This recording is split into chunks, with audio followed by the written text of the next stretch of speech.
Hi friends, welcome back to my channel.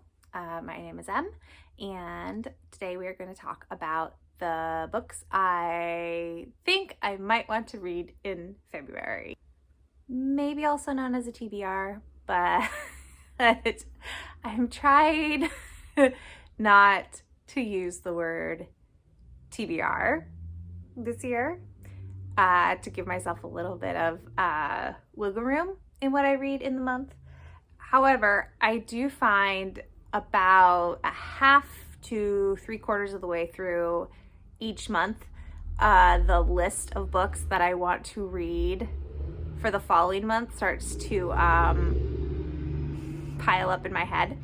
And the best way to combat that kind of panicky, oh no, I'm never gonna have time to read all these books feeling is just to write down all the books that are popping into my brain. Kind of like a brain dump. Like, you know how when you have the running list of things in your head, the advice is to write it all down and just kind of dump it onto paper in no particular order, but just to get it out of your brain. So that's kind of what I do with my TBR. It's really just a list of books that I have cycling through my brain, and I need to get them down so that I remember that I wanted to read it, but also just to get my brain to stop spiraling through the list over and over and over again. So that's what today is. We're going to go over that list. I have split this. I'm just going to call it TBR. I think it's just the easiest cheat, and I don't have another word for it. And whatever I think up is going to be clunkier and not as succinct. So we're just going to call it a TBR, even though it's not really a TBR. It's just a list of books that I would like to read. Probably in February, but who knows? Anyways, oh man.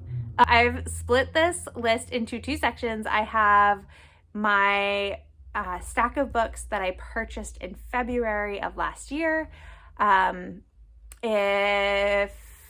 I think I've talked about it, but I think only in one video. So my plan for this year is for each month is to go back to that month for the previous year, see which books I purchased that I still have not read, and then those books are automatically added into my TBR for that same month of this year.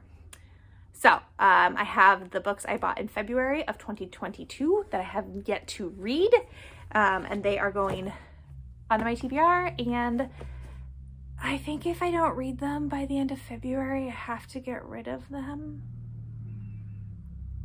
I feel like that's what I decided to do, which I know is extreme, but I find it very motivating.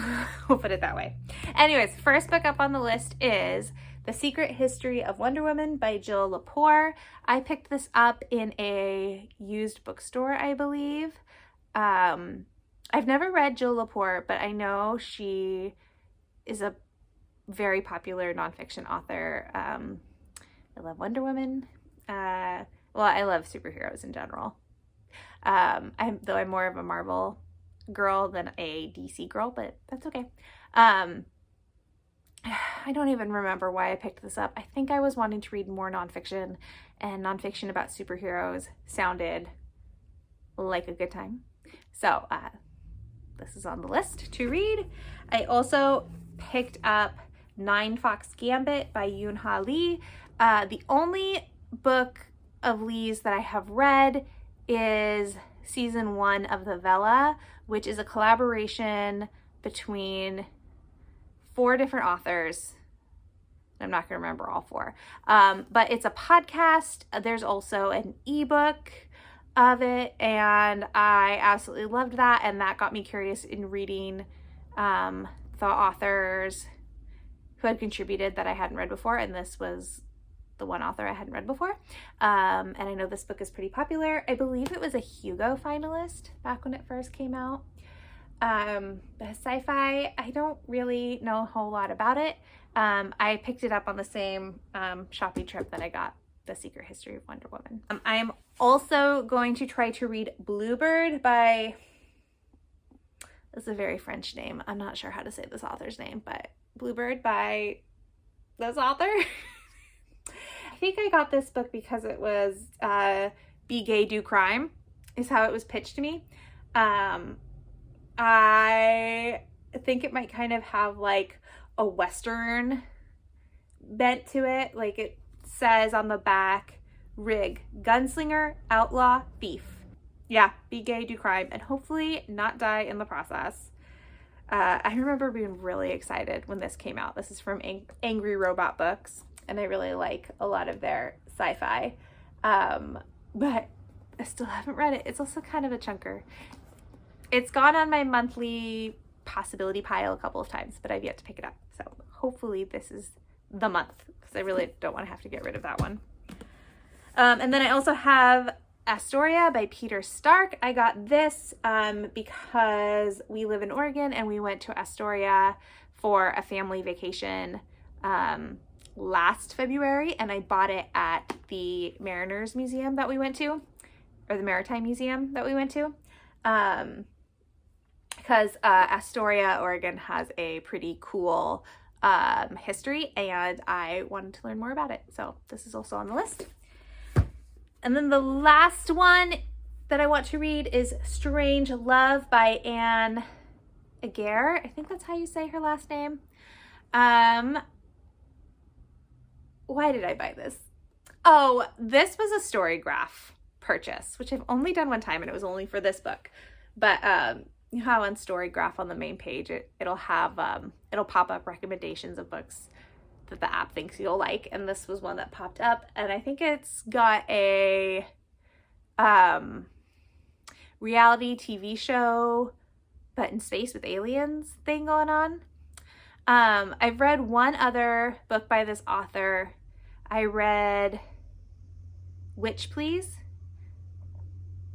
last summer, I think, and I really liked it. I thought it was really cute. I thought it was really sweet. I really liked how witty the banter was. Like, it had a very Gilmore Girls style for me, and I thought that was really fun. And so yeah, I have to read this one this month too. So those are the books that I purchased in February of 2022 that I am going to try to prioritize this February. And then as for the books that I want to read because I want to read them, I really want to read The Blood of the Chosen by Django Wexler, which is book 2 in the Burning Blade and Silver Eye series. I read Ashes of the Sun back at the end of 2022. Absolutely loved it. This is the next book, and book 3, and I believe the final book in the series, comes out at the end of February, like February 28th. So I want to read this in February so that I can hopefully, ideally, roll right into the sequel. But this is about 2 siblings who are separated in book 1 at a very young age under really traumatic circumstances, and the sister goes to work for this, I want to say organization, that's not really the right word, but it's basically like a magical police force, kind of. And then the brother becomes part of this group of people who are trying to overthrow the really unbalanced class system. And so book 1, you're alternating between the brother and the sister, and they're starting off, on opposite sides, and you're watching them just get closer and closer and closer to each other, knowing the whole time that they're on opposing forces, and that neither of them knows the other one is like involved in the situation.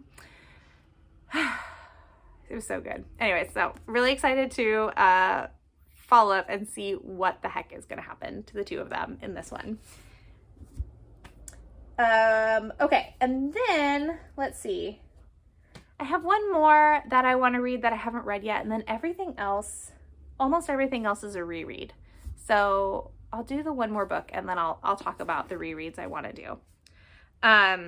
So then the other book I want to read is The Broken Kingdoms by N.K. Jemisin. I really want to finish reading through Jemison's backlist this year. And this is book 2 in the Inheritance trilogy. I reread 100,000 Kingdoms towards the end of last year. I had read it before, but it had been at least a year, maybe a little bit less, but it had been a long time since I had read it. And I knew I wanted to continue on with the series, but I didn't remember what had happened in the first book. So I reread the first book, loved it. I listened to most of it on audio, and I really love the narrator who does that audiobook. I'm not sure if it's the same one. I found out after the fact that there's a pretty sizable time jump in between book 1 and this one. I want to read it, and I have the audiobook as well. So I will probably listen to it on audio because I think Jemison's books are pretty awesome on audio. All right, and then everything else is a reread. I realized last year that I love a reread. I find them very comforting and reassuring. It's kind of like watching TV for my brain. I don't have to pay quite as much attention as I need to when I'm reading something that's brand new, and it's always fun to go back and visit characters that I had a really great experience with the first time. And yeah, I want to make more time to reread. So the first one I'm going to reread is, I decided a few weeks ago, I was thinking about how I could make my 2023 reading fun, because I really want it to be fun. And I thought a nice way to have a good time would be to reread all of Tamora Pierce's books in publishing order. Because why not? So I'm going to reread Alana in February. I might reread more, but I'm going to at least start with Alana. I read this for the first time when I was 13 or 12 or 13. Absolutely loved it. I just devoured all of her books when I was in high school. They are my ride or die. I have reread this many, many, many, many times. There's a full cast audiobook that is fantastic, and this is just the best comfort read. And I don't want to shame anybody, but if you've been living under a rock and you don't know about Alana is twin sister, and she and her brother have been raised just by their father. And I say raised really loosely. He's neglected them quite a bit. And her brother is supposed to go to the palace to train to be a knight, and she is supposed to go to the convent, I think, and learn to be a lady, you know, to be married off. And both Alana and her twin Tom are just like, no, absolutely not. Not for me. And they decide to switch places. Well, they don't decide. Alana decides that they're going to switch places. So Alana disguises herself as a boy and goes to the palace to become a page and train to be a knight. And Tom stays disguised as a boy, but he goes to the monastery, which is right next to the convent, and he's going to learn to become a sorcerer or a magician. I can't remember which phrase Tamora Pierce uses. Anyways, and then you just follow Alana training to be a knight in this book. I believe this book just covers the 4 years that she's a page, and then I think it's just the years that she's a page in this one. But somebody has a better memory than I do, and feel free to correct me. But yeah, it's going to be a good time. I think it'll be really fun. And then thanks to Tor.com with the really exciting cover reveal for the next Murderbot novel, I'm going to start a slow reread of the whole series. This is my favorite sci-fi series. I love Murderbot with my whole heart. and I haven't reread the books since I read through the series for the first time. But I have been wanting to reread it for a really long time. And I think knowing there's a new book coming out in November, it's the perfect time. If I just read one Murderbot a month, like, I'll be more than ready to go when the new one comes out. And then the last 2 books on my list, these are my big maybes. I don't know if I'll have time to get around to these ones. So they're maybe the lowest priority of the priority reads. But I would really like to reread, I had to remember which one came first. I'd really like to reread Winter's Orbit.